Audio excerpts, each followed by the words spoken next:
আজকে একটা tasty pakora recipe করব।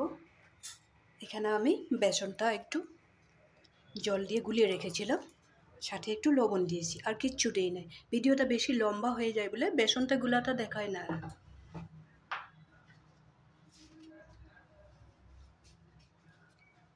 পেঁয়াজটাও দিইনি এখানে, পেঁয়াজটার থেকে জল বেরোবে, যার জন্য এখন দিয়ে দিলাম কাঁচা লঙ্কা আর পেঁয়াজ।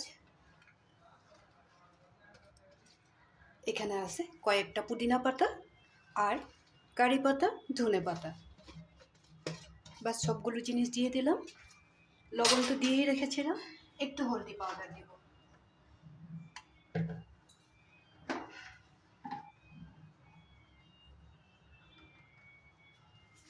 একটু হলদি পাউডার দিয়ে দিলাম। পকোড়াগুলোর কালারটা সুন্দর হওয়ার জন্য একটু কাশ্মীরি লঙ্কার গুঁড়ো। আর একটা জিনিস দিব, একটু গোলমরিচের পাউডার।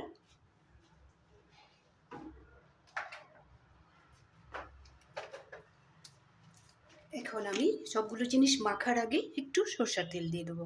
সরষের তেল নয়, সরি, একটু রিফাইন দিয়ে দেবো। পকোড়াগুলো খুব সফট হবে। শুধু সফটই হবে না, মুচমুচেও হবে, সফটও হবে। আর কিছু একটা তো দেওয়ার বাকি ছিল। এই ধরনের তো সবাই বানিয়ে থাকে, কিন্তু এইভাবে তো নিশ্চয় বানাও নাই। আলু গ্রেট করে রেখেছিলাম, কাঁচা আলু অনেকক্ষণ ধরে গ্রেট করে জলটাকে ঝরিয়ে রেখেছিলাম। এখন আমি জলটা একটু বের করে নেব। এখানে আমি আলুটা অ্যাড করে দেবো।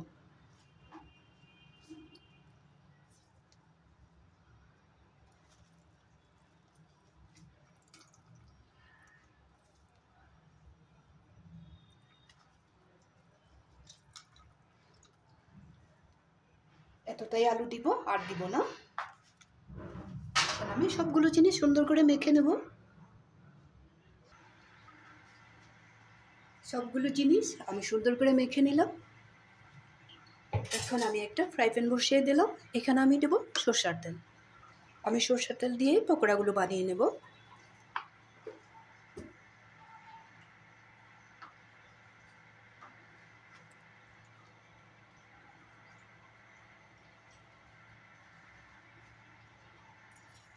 ছোট ছোট করে পকোড়াগুলো ফ্রাই করে নেব।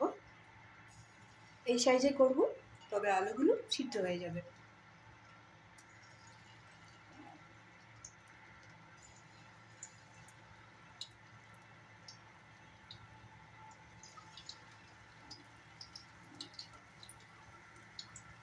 আলুটা কিন্তু বয়েল করে দেবে না, কাঁচা আলুটা সুন্দর করে ধুয়ে যে কিছুক্ষণ আগে গ্রেট করে রেখে দেবে, তাহলে আলুটা কালো হবে না। একটু নুন মেখে রেখে দেবে, না তো জলে ভিজিয়ে রেখে দেবে।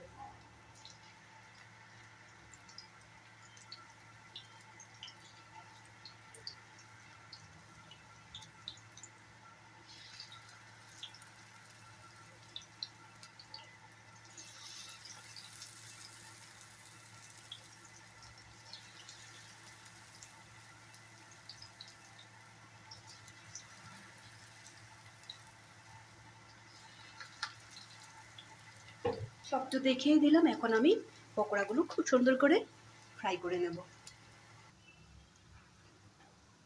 পকোড়াগুলো সব রেডি হয়ে গেছে।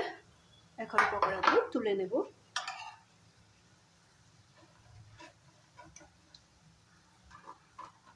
যত পারবে ছোট করে দেবে, আলুগুলো খুব সুন্দর করে ভিতরটা পর্যন্ত ফ্রাই হয়ে যায়।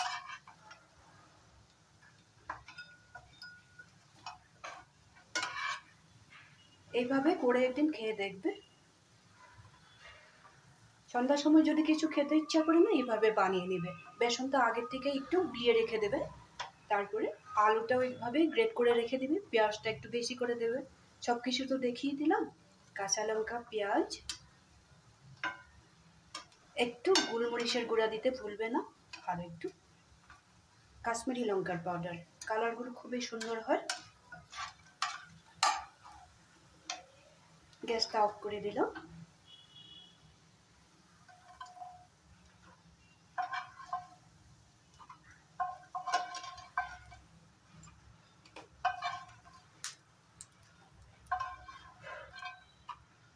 এই পকোড়াগুলো চট করে কেউ আসলেও বানিয়ে দিতে সুবিধা হয়। আর নিজেরাও যদি আমি সন্ধ্যাবেলা যদি আমরা খেতে ইচ্ছে করে চায়ের সাথে খেতে খুবই টেস্টি হয় আর খুব কম সময়ের মধ্যে হয়ে যায়।